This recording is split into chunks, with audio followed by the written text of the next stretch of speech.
Haroun et la mère des histoires, Salman Rushdie, 1993.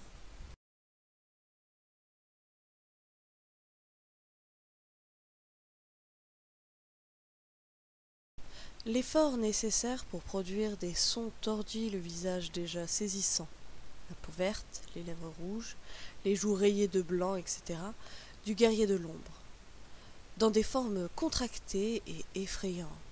Gogogol, gargouilla-t-il. Kafka, Kafka, crachota-t-il. Hein? Qu'est-ce que c'est?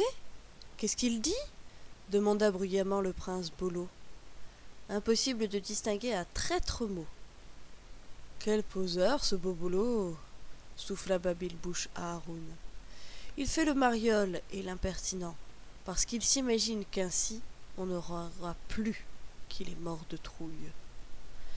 Haroun se demanda pourquoi Babille-Bouche restait au service du prince Bolo, alors qu'elle avait une si piètre opinion de monsieur.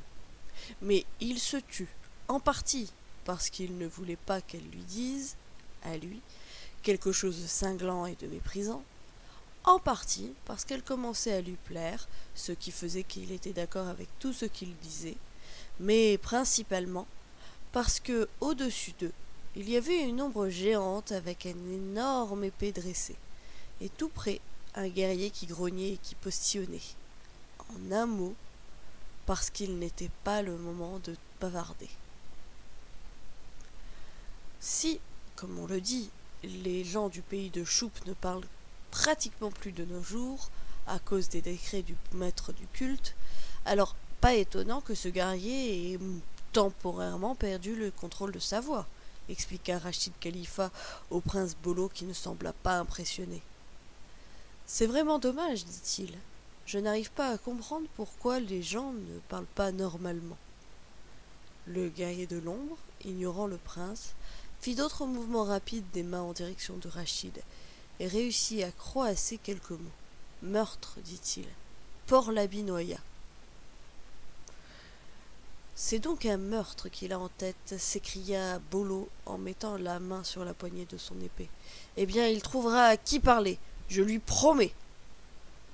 Bolo, dit le général Kitab. Zut alors, veux-tu rester tranquille?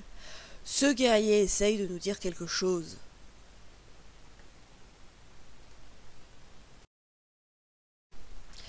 Le mouvement des mains du guerrier de l'ombre devint agité et un peu désespéré. Il tourna les doigts dans différentes positions, tint les mains à des angles différents, montra différentes parties de son corps et répéta d'une voix rauque « Meurtre! Meurtre! Port l'habit noya !» Rachid Khalifa se donna une claque sur le front. « J'ai compris !» s'exclama-t-il. « Quel imbécile je fais! Il nous parle couramment depuis le début. »« Ne sois pas ridicule !» l'interrompit le prince Bolo. Tu appelles ces grognements parler couramment? Ce sont les mouvements des mains, répondit Rachid en manifestant une très grande retenue à l'égard des inepties de Bolo. Il emploie le langage par geste. Quant à ce qu'il dit, ce n'est pas meurtre, mais Moudra. C'est son nom. Il a essayé de se présenter. Moudra. Parle. Abinaya. Voilà ce qu'il dit. Abinaya. C'est le nom du plus ancien langage par geste, et il se trouve que je le connais. Moudra et son ombre commencèrent à hocher énergiquement de la tête. L'ombre remit son épée au fourreau et se lança dans le langage par geste aussi rapidement que Moudra lui-même. Rachid fut obligé de leur demander « Attendez, un seul à la fois, s'il vous plaît. Et lentement, je ne pratique plus cet exercice depuis fort longtemps et vous allez trop vite pour moi. » Après avoir écouté quelques instants les mains de Moudra et de son ombre, Rachid s'adressa au général Kitab et au prince Bolo avec un sourire. « Ne vous inquiétez pas, dit-il. Moudra est un ami. C'est aussi une heureuse rencontre car nous avons ici rien moins que le plus grand guerrier de Choup, que la plupart des Choupouala considèrent comme le second en autorité après le maître du culte, Khatam Choud lui-même. »« Si c'est le numéro 2 de Khatam Choud, s'écria le prince Bolo, alors nous avons vraiment de la chance. Saisissez-vous de lui, mettez-lui des chaînes, et allez dire au maître du culte que nous ne le libérerons que s'il nous rend Matchit, saine et sauve. »« Et que proposes-tu pour le capturer » lui demanda doucement le général Kitab.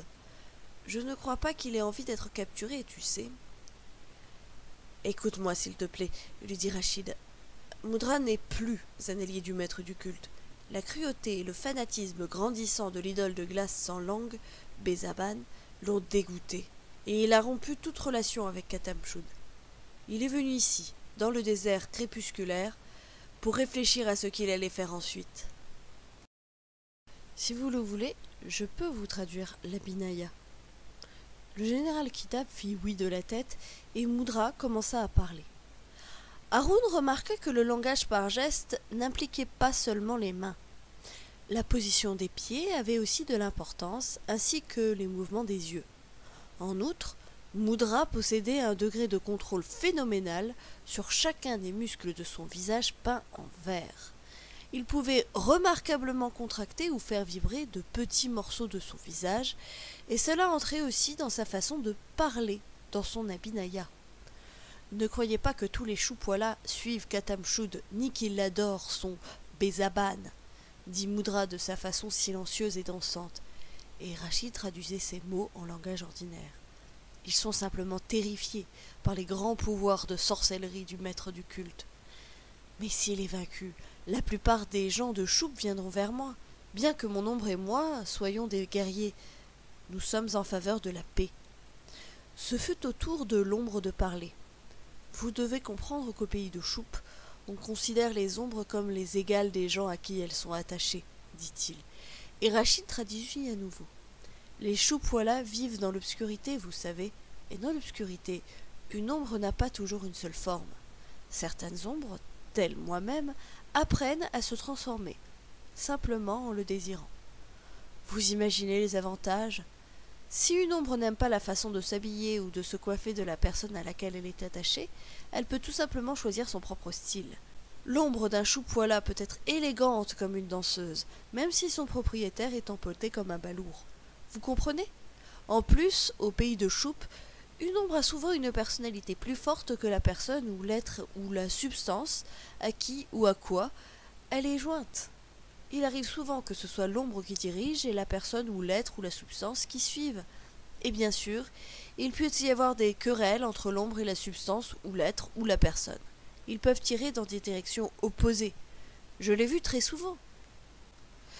Mais tout aussi souvent, il existe une véritable association et un respect mutuel. Aussi, la paix avec les Choupoilas signifie aussi la paix avec leurs ombres. Le maître du culte, Katamchoud, a aussi créé de terribles problèmes parmi les ombres. Moudra, le guerrier de l'ombre, reprit le récit. Ses mains bougeaient de plus en plus vite, et les muscles de son visage vibraient et se crispaient de façon encore plus nerveuse. Et ses jambes dansaient avec rapidité et agilité. Rachid devait faire de grands efforts pour le suivre. La magie noire de Katamchoud a produit des résultats effrayants, révéla Moudra. Il s'est tellement plongé dans l'art obscur de la sorcellerie qu'il est devenu ombreux, changeant sombre, plus une ombre qu'une personne. Et tandis qu'il devenait plus ombreux, son ombre a ressemblé de plus en plus à une personne. Et les choses en sont arrivées au point où il n'est plus possible de savoir qui est l'ombre de Katamchoud et qui est son être matériel, parce qu'il a réussi à faire ce qu'aucun autre Choupoila n'arrivait. Il s'est séparé de son ombre. Il va dans l'obscurité sans aucune ombre. Et de son côté, son ombre va où elle veut. Le maître du culte peut être à 2 endroits en même temps. À ce moment-là, Babil-Bouche, qui avait contemplé le gardien de l'ombre avec ce qui ressemblait à de l'adoration ou de la dévotion, s'écria « Mais c'est la plus mauvaise nouvelle qu'on puisse imaginer. Il était déjà à peu près impossible de le vaincre une fois.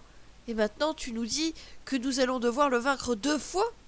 Précisément, dirent les gestes menaçants de l'ombre de Moudra.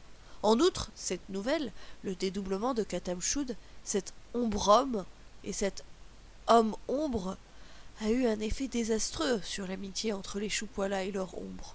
Maintenant, beaucoup d'ombres sont mécontents d'être attachés aux Choupoilas par les pieds.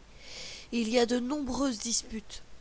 Triste époque, conclurent les clestes de Moudra, dans laquelle un choupoila ne peut même pas faire confiance à son ombre. Un silence s'abattit, tandis que le général Kitab et le prince Bolo réfléchissaient à ce qu'avaient dit Moudra et son ombre. Puis le prince Bolo s'écria « Pourquoi devrions-nous croire cette créature? N'a-t-il pas reconnu être un traître à son propre chef? Devons-nous traiter avec les traîtres maintenant? Comment savoir si tout cela ne fait pas partie de cette trahison?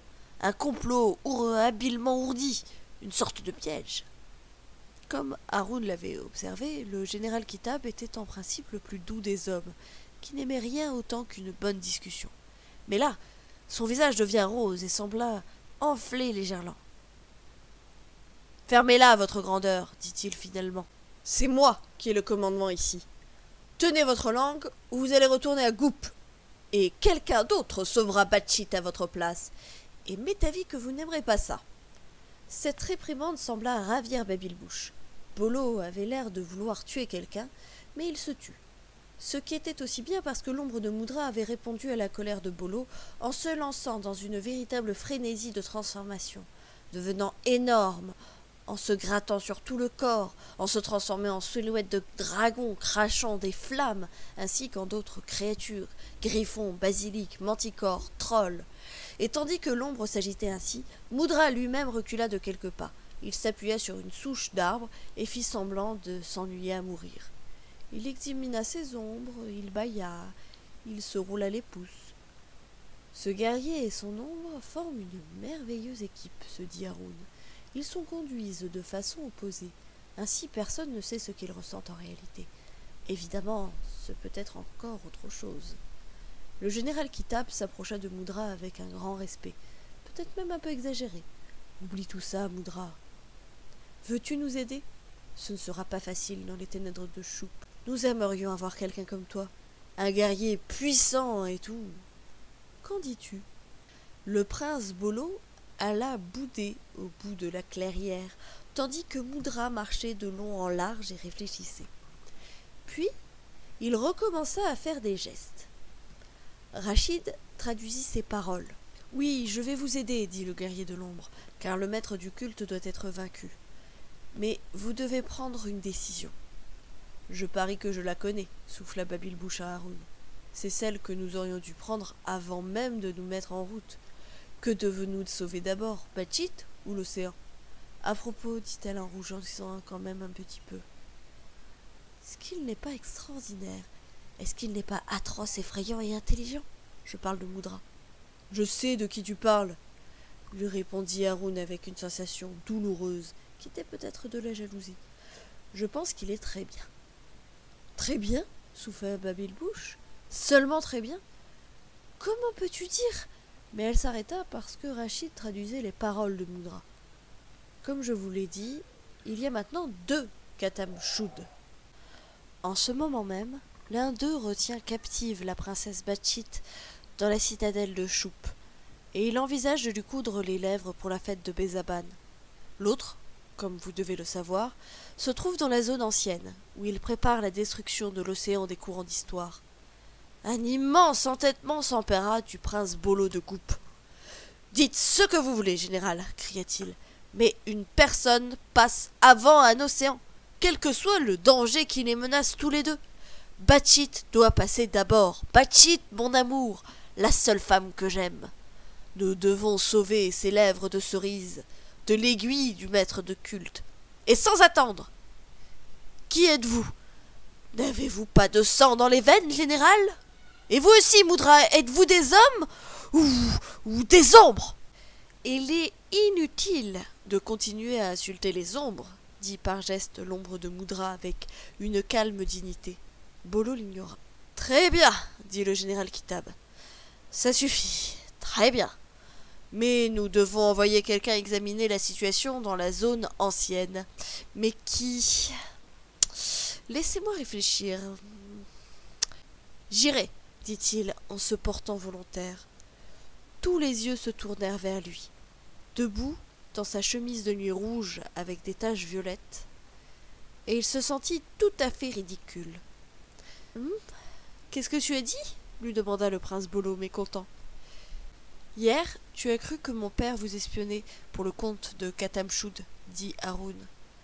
Maintenant, si toi et le général le souhaitez, j'irai espionner Katamchoud pour vous, ou son ombre, quel que soit celui qui se trouve dans la zone ancienne, en train d'empoisonner l'océan.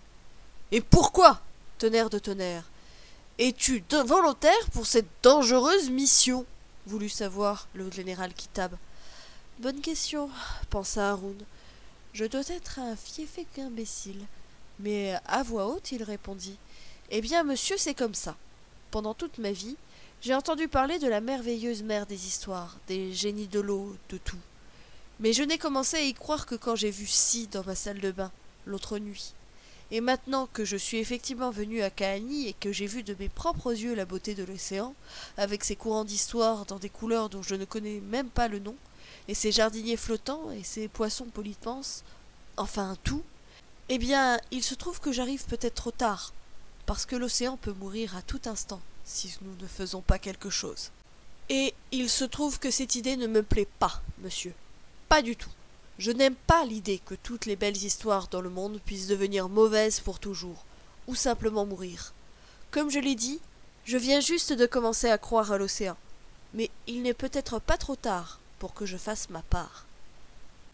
Ça y est, se dit-il. Maintenant, tu as réussi. Tu t'es fait passer pour un véritable idiot. Mais Babylbouche le regardait de la même façon qu'elle avait regardé Moudra, et c'était agréable, on ne pouvait le nier. Puis il aperçut le visage de son père et... Oh non, pensa-t-il, je sais exactement ce qu'il va dire. Eh bien, jeune Haroun Khalifa, tu ne payes pas de mine, dit Rachid. Oubliez ça, marmonna Haroun en colère. Oubliez même que j'ai parlé. Le prince Bolo s'avança à grands pas et donna une grande claque dans le dos d'Haroun, qui en eut le souffle coupé. Pas question, hurla Bolo. Oubliez que tu as parlé, jeune homme. Nous ne l'oublierons jamais. Général, je vous pose la question. N'est-ce pas l'homme rêvé pour la mission? Car il est, comme moi, un esclave de l'amour. Haroun évita de regarder Babylbouche et rougit. Oui, en effet, continua le prince Bolo en marchant de long en large et en agitant les bras avec fougue, et de façon quelque peu stupide. Tout comme ma passion, mon amour, me conduit vers Batchit, toujours vers Batchit. La destinée de ce garçon est de sauver ce qu'il aime, c'est-à-dire l'océan des histoires. Très bien, l'interrompit le général Kitab. Jeune maître Haroun, tu seras notre espion. Bon sang, tu le mérites. Choisis tes compagnons et pars. Il avait une voix bourrue, comme s'il voulait cacher ses inquiétudes derrière une façade de sévérité. C'est fini, se dit Haroun. Il est trop tard pour se dédire. Ouvre l'œil. Glisse-toi furtivement dans les ombres. Vois sans être vu, cria Bolo d'un ton dramatique. D'une certaine façon, tu seras toi aussi un guerrier de l'ombre. Pour atteindre la zone ancienne de Kahani, il était nécessaire de voyager au sud en traversant la bande de crépuscule, de suivre de près la côte du pays de Choup, jusqu'à ce que ce continent obscur et silencieux soit loin derrière et que l'océan antarctique de Kahani s'étende dans toutes les directions. Haroun et Si, le génie de l'eau, se mirent en route 1 heure après qu'Haroun se fût porté volontaire. Leurs compagnons étaient les poissons polypens, Goupi et Baga, qui glougloutaient dans leur sillage, et le vieux et noueux jardinier flottant Mali, avec ses lèvres de lilas et son chapeau de racines. Mali marchait sur l'eau à côté d'eux. Haroun avait voulu emmener Babylbouche, mais une timidité l'en avait empêché. En outre, elle semblait désirer rester avec Moudra, le guerrier de l'ombre, et on avait besoin de Rachid pour traduire au général et au prince le langage par gestes de Moudra. Après plusieurs heures de voyage à grande vitesse à travers la bande de crépuscule, ils se retrouvèrent dans l'océan Antarctique. Les eaux avaient perdu plus de couleur et la température était plus basse. C'est par là le chemin, croyez ce que je dis. Avant c'était infect, maintenant c'est pourri, dirent Goupi et Baga en toussant et en crachant. Mali sautait à la surface de l'eau. Pas du tout incommodée. Si cette eau est tellement empoisonnée, Est-ce qu'elle ne te fait pas mal aux pieds lui demanda Haroun. Mali secoua la tête. Il m'en faut plus que ça. Un peu de poison. Bah. Un peu d'acide. Bol. Un jardinier est un vieux dur à cuire. Puis, à la grande surprise d'Haroun, il se mit à chanter d'une voix un peu rauque. On peut arrêter un chèque, on peut arrêter une fuite, on peut arrêter la circulation, mais on ne peut pas m'arrêter. Ce que nous sommes venus arrêter, lui rappela Haroun en prenant ce qu'il espérait être le ton de voix autoritaire d'un chef, c'est l'œuvre du maître du culte Khatam Shud. S'il est vrai qu'il y a une source, le puits des histoires près du pôle sud, suggéra Si, alors c'est là que se trouvera Khatam Shud. Vous pouvez en être sûr. Très bien, dit Haroun. Alors, au pôle sud. Le premier désastre eut lieu peu après. Goupy et Baga, poussant de pauvres cris plaintifs, avouèrent qu'ils ne pouvaient pas aller plus loin. Jamais cru serait si mauvais. Nous vous lâchons, sommes navrés, souffrons. Impossible aller vers. Le pôle n'y parlait en vers. Les eaux de l'océan devenaient plus épaisses et plus froides à chaque mille. Beaucoup de courants d'histoire étaient remplis d'une substance sombre et lourde qui ressemblait à de la mélasse. Celui qui fait ça ne peut être loin, pensa Haroun. Puis il dit tristement au poisson polypince, « Restez ici et ouvrez l'œil. Nous allons continuer sans vous. Bien sûr, même s'il y a un danger, ils ne pourront pas nous prévenir, se dit Haroun. Mais les poissons polypinces semblaient déjà si malheureux qu'ils se tuent. La lumière était très faible. Ils se trouvaient sur le bord même de la bande de crépuscule, tout près de l'hémisphère de la nuit perpétuelle. Ils continuèrent vers le pôle, et quand Haroun aperçut une forêt qui se dressait sur l'océan, avec sa végétation se balançant dans une brise légère, l'absence de lumière renforça la mystification. « Une terre » demanda Haroun.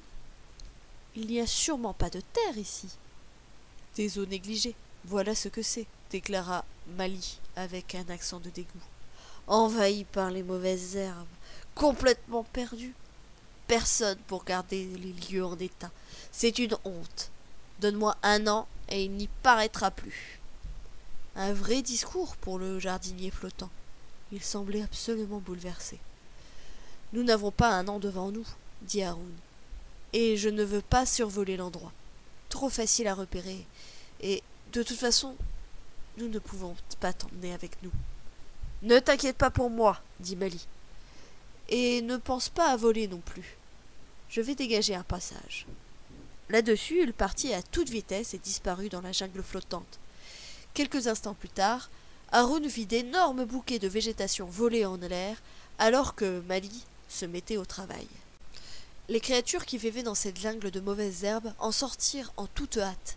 D'immenses papillons de nuit albinos, de grands oiseaux gris qui n'avaient que des os et pas de chair, de longs vers blanchâtres avec des têtes comme des lames de pelle. Ici, même la faune est ancienne, pensa Haroun. Y a-t-il des dinosaures plus loin? Enfin, pas exactement des dinosaures, mais ceux qui vivaient dans l'eau, en réalité, des ichthyosaures. L'idée de voir la tête d'un ichthyosaure sortir de l'eau lui parut à la fois effrayante et excitante. De toute façon, ils sont végétariens. Étaient végétariens, se dit-il pour se rassurer. En tout cas, je crois. Mali revint en marchant sur l'eau à grands pas pour faire son rapport sur l'état des lieux. Un peu de désherbage, un peu de désinsectisation. Je dégage un canal en un rien de temps. Et le voilà reparti. Quand le canal fut dégagé, Haroun y fit entrer Mé, la huppe. On ne voyait Mali nulle part. « Où es-tu » cria Haroun. « Ce n'est pas le moment de jouer à cache-cache. » Mais il n'obtint pas de réponse. Le canal était étroit. Des racines et des mauvaises herbes flottaient toujours à la surface, et il se trouvait au cœur de cette jungle quand eut lieu la seconde catastrophe. Haroun entendit un léger sifflement, et, un instant plus tard, on jeta quelque chose d'énorme qui s'abattit dans leur direction. Quelque chose qui ressemblait à un filet immense, un filet tissé d'obscurité. Il tomba sur eux et les tint serrés. « C'est un filet de nuit, » dit à propos Mé la huppe. « Une arme légendaire des Choupoilas. La lutte est inutile. Plus on se débat, plus le filet se resserre. J'ai le regret de vous informer que notre chimère est cuite comme une oie. » Haroun entendit des bruits de l'autre côté du filet de nuit, des sifflements, des petits rires étouffés. Et il y avait aussi des yeux qui regardaient entre les mailles du filet. Des yeux comme ceux de Moudra, avec des noirs à la place des blancs. Mais ces yeux n'étaient absolument pas amicaux. Où était donc Mali? Ainsi, nous nous voici déjà prisonniers, se dit Haroun sur un ton de dépit. Quel grand héros je fais!